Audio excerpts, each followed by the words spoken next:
Data is getting too big. In machine learning, every single new variable adds a new dimension. Size, that's 1. Price, that's 2. Location, age, proximity to schools. Suddenly, you're swimming in 100 dimensions. It's a mess we call the Curse of Dimensionality. It's like trying to find a single star in a galaxy of billions. It's too much noise, and the patterns, they just get lost. The solution? PCA, or Principal Component Analysis. Think of it as finding the perfect shadow. Imagine holding a complex 3D object in front of a light. If you hold it at a bad angle, the shadow is just a blob. But if you rotate it just right, that 2D shadow gives you a perfect outline of the 3D truth. PCA is simply the mathematical process of finding that perfect angle for your data. So, how do we find that angle? We use linear algebra.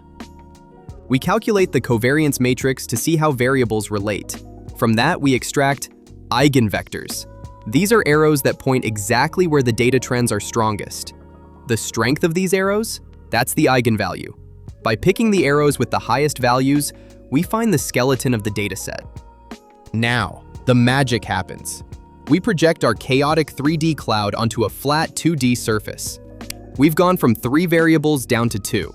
We lost a little detail, sure, but the hidden clusters? They're finally staring us in the face. This is how we take 1,000 dimensions and compress them so an AI can think in milliseconds. This math is everywhere. It's how your phone recognizes your face and how Spotify knows your vibe. Machine learning isn't about having the most data. It's about having the most meaningful data. Master the math, and you master the model. I'll see you in the next one.